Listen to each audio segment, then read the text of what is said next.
Ya mau gimana lagi, udah gak bisa diterusin, mau diobat ataupun mau usahain kayak apapun ya namanya udah gak ada detaknya. Jadi kata dokternya pas waktu itu ya tindakan selanjutnya harus dikurang kayak gitu kan. Hai guys, assalamualaikum, welcome back to my YouTube channel Lova Natali Sandayani.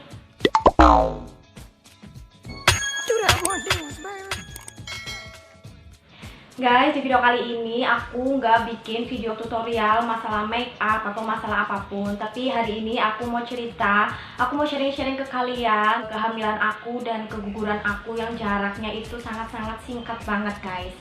Jadi kenapa 1 minggu ini aku nggak upload video, dikarenakan aku bener-bener rehat total. Karena aku kemarin itu habis kuret, habis keguguran, jadi aku harus istirahat total kata dokternya. Jadi selama 1 minggu aku nggak bikin video dulu. Nah teman-teman, jadi aku itu minggu kemarin tanggal 29 aku habis kuret di rumah sakit teman-teman. Karena ada sedikit masalah tentang janin aku, jadi yang mengakibatkan janin aku itu harus dikuret. Sebelum aku cerita tentang gimana keguguran aku bakal cerita ke kalian proses kehamilan aku dari pertama kayak gitu ya teman-teman. Kenapa aku keguguran itu emang dasarnya dari awal dari kehamilan aku itu emang udah bermasalah kayak gitu teman-teman. Jadi di sini aku mau sedikit cerita dulu tentang pertama kehamilan aku. Jadi guys, aku itu terakhir menstruasi itu tanggal 12 September 2020 kemarin teman-teman. Jadi pas tanggal 12 Oktober 2020 kemarin itu aku kan ngecek pakai test pack kayak gitu teman-teman. Jadi emang hasilnya itu samar 2 kayak gini kan, gambarnya kayak gini.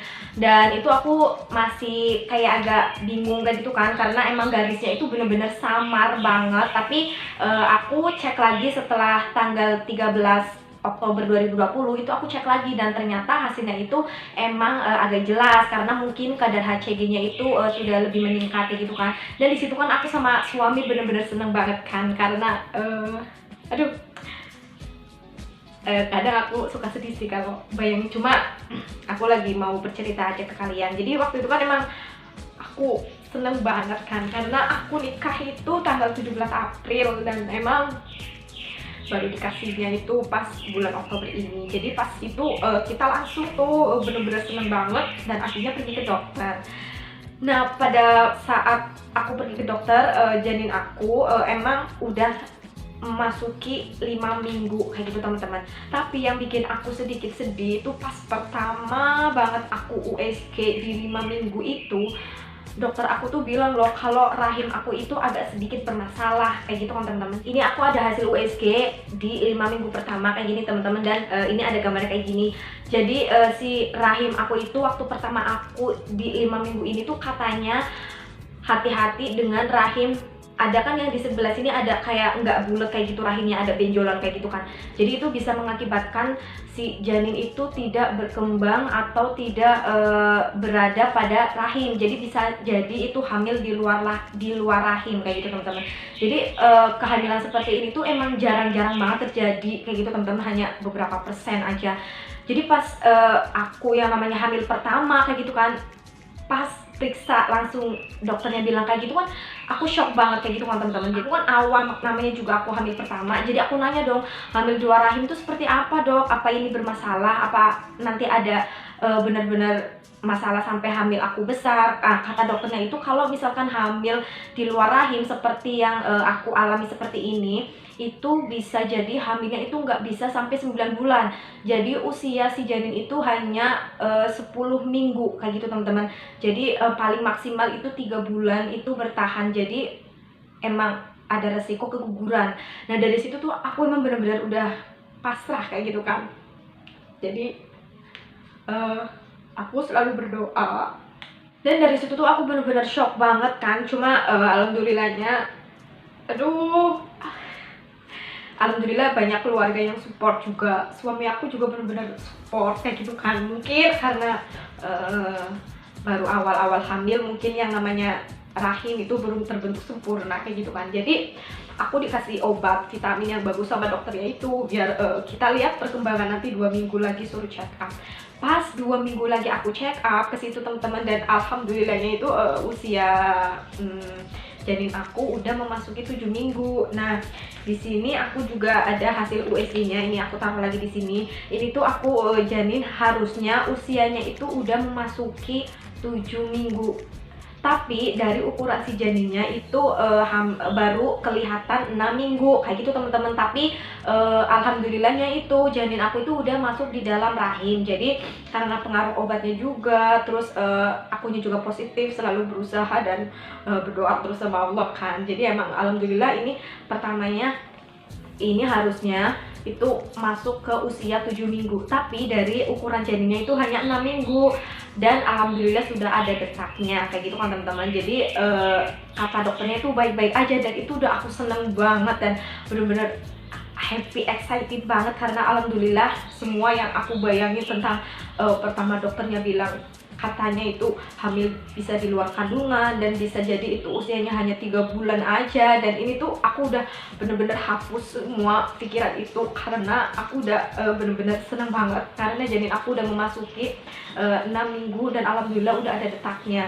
Dan pada waktu itu emang aku hamilnya itu nggak ngalamin mual-mual banget dan itu nggak sama sekali, ngidam pun enggak teman-teman. Jadi kayak biasa aja orang kayak nggak hamil kayak gitu teman-teman. Jadi justru malah emang dari keluarga aku, dari mama aku juga nggak ada keluhan sama sekali masalah hamil dari kakak aku yang pertama sampai aku hamil aku terakhir gitu kan. Jadi menurut aku itu emang keturunan kayak gitu kan. Ternyata di sini ya teman-teman, aku mau sharing ke kalian bahwa ternyata kalau misalkan hamil nggak ngalamin bener-bener kayak mual, terus perut kencang, atau misalkan morning sickness dan lainnya, itu perlu diwaspadai juga. Karena kalau dalam medis itu hormon HCG-nya itu nggak berkembang kayak orang yang bener-bener mual banget kayak gitu loh. Karena orang yang mual itu berarti bener-bener kadar HCG-nya itu bagus kayak gitu teman-teman. Jadi aku itu kan nggak bener-bener ngerasain seperti itu. Orang dokternya juga ya udah nggak apa-apa, mungkin ini nggak terjadi mual karena obatnya bagus itu kan. Jadi aku tuh bener-bener itulah yang namanya ngikutin saran dokter banget. Dan sesudah aku ini apa namanya USG hamil ke-6, terus aku dikasih obat lagi dan itu tuh aku seneng banget dan aku harus kontrol laginya itu 1 bulan lagi kan. Jadi gini loh teman-teman, aku pas tanggal kemarin tanggal 28 itu pas emang jadwalnya aku periksa lagi teman-teman, dan ternyata pas aku periksa lagi itu dokternya bilang kalau misalkan janin kamu itu udah nggak berkembang kayak gitu kan. Dari situ aku shock banget. Ternyata kayak gini loh, harusnya aku periksa di bulan ini itu memasuki janin aku usia 10 minggu, tapi pas dicek itu janinnya hanya berukuran 8 minggu usianya teman-teman. Dan pas dicek detak jantungnya itu udah nggak ada kayak gitu loh. Jadi di situ aku bener-bener udah nggak bisa ngomong apa-apa lagi, dan aku tuh diem banget pas dokternya jelasin bahwa ya mau gimana lagi, udah nggak bisa diterusin, mau diobat ataupun mau di apa namanya usahain kayak apapun ya namanya udah nggak ada detaknya. Jadi kata dokternya pas waktu itu ya tindakan selanjutnya harus dikurat kayak gitu kan. Jadi selama dari aku apa itu namanya periksa 6 minggu sampai ke 10 minggu itu aku bener-bener gak ada yang namanya, biasanya kalau misalkan orang keguguran atau janinnya itu udah gak ada detaknya itu ngalami kayak kram, sakit perut kayak gitu kan. Dan itu aku bener-bener gak ada sama sekali kayak gitu loh teman-teman. Jadi aku itu pas tahu dokter bilang kalau ini janin udah gak berkembang dan udah gak ada janinnya, itu aku bener-bener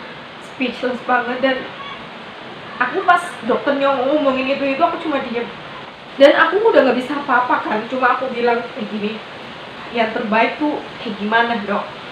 Terus kata dokternya ya udah ini janin satu-satunya harus dikurat karena ini udah nggak ada detak jantungnya dan janin itu udah nggak berkembang juga. Dan ini ada hasilnya kayak gini teman-teman. Ini sebenarnya udah ada bakal tangan, udah ada bakal kaki kayak gitu ya teman-teman. Cuma janin aku tuh berhenti berkembang di usia 8 minggu dan harus dikurat kayak gitu kan. Pas itu aku bener-bener nggak tahu kayak gimana lagi. Suami aku juga udah speechless banget, udah nggak bisa ngomong apa-apa lagi. Dan aku masih belum percaya kayak gitu kan. Dan hari itu juga aku mastiin lagi pergi ke rumah sakit kayak gitu teman-teman. Aku tuh berpikirnya semoga dokter yang biasa aku periksa itu salah, dan aku ke rumah sakit kan. Dan aku sharing juga sama dokter kandungannya, dan ternyata pas di USG lagi emang bener janin aku tuh udah nggak ada detak jantungnya, dan emang berhenti berkembang itu dari 8 minggu. Ya udah mau gimana lagi kan. Dan hari itu juga aku langsung dikuret di rumah sakit itu juga kayak gitu teman-teman. Dan disitulah aku bener-bener down banget, ya namanya anak pertama kayak gitu kan, terus ini dinanti-nanti juga, dan ternyata hasilnya ya mungkin belum rezeki aku, mungkin ini Allah bakal gantiin yang terbaik lagi ke depannya buat aku kayak gitu teman-teman. Dan pada tanggal 29 akhirnya aku ngalamin proses kuratisasi di rumah sakit Bunda Alia itu di dekat rumah aku, dan aku ngalamin perjalanan kuret juga lumayan agak menyedihkan juga kayak gitu teman-teman. Jadi karena aku itu kan nggak ada sama sekali kram, nggak ada mules, jadi kata dokternya kalau misalkan sebenarnya lebih cepat kuratisasi itu kalau misalkan kita udah keluar flek, atau misalkan udah bener-bener kayak ngerasa sakit perutnya kayak gitu kan. Jadi kalau aku tuh kan bener-bener nggak ada sama sekali yang namanya sakit, kram, jadi harus di anestesi, terus kita harus dikasih obat dulu kayak gitu kan. Jadi sebelum proses kuratisasi itu aku dikasih obat dulu perangsang supaya janinnya itu mau keluar. Tapi di situ janin aku tuh kayak nggak kontraksi juga gitu loh teman-teman. Jadi udah dikasih obat pun aku belum yang namanya ngerasain mules, belum yang namanya ngerasain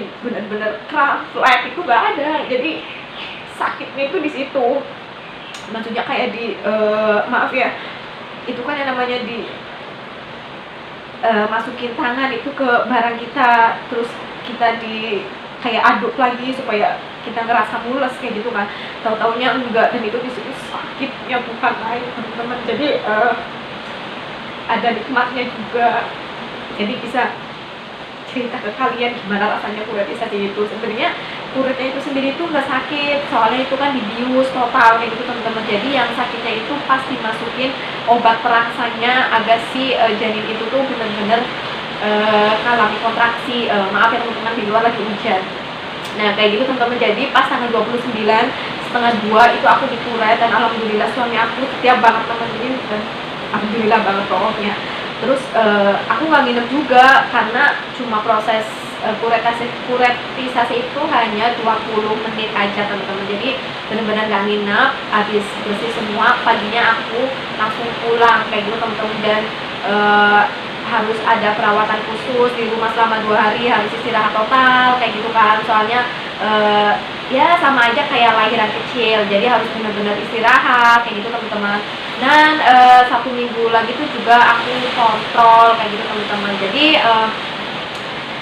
mungkin ini udah jalan yang terbaik dari Allah yang dikasih buat aku ya teman-teman. Mungkin ada sesuatu lagi yang lebih baik nanti dikasih sama Tuhan kayak gitu teman-teman. Jadi alhamdulillah sekarang udah fit kayak gitu teman-teman. Jadi untuk program hamil lagi membutuhkan 3 bulan agar supaya rahim kita itu benar-benar kondisinya tuh udah fit banget untuk bisa menerima si janin lagi kayak gitu loh teman-teman. Oke, itu dulu teman-teman cerita dari aku tentang dari masa kehamilan aku sampai kuretisasi kemarin, dan semoga semuanya diberi kelancaran, dan yang sama ngalamin seperti aku baiknya nggak usah down, tetap semangat, dan itu tuh bukan akhir dari segalanya. Allah pasti akan memberikan yang lebih baik dan lebih bagus untuk kedepannya. Dan semoga pengalaman aku bermanfaat dan bisa support ke kalian semua yang sama ngalamin seperti aku, tetap semangat dan tetap berusaha lagi.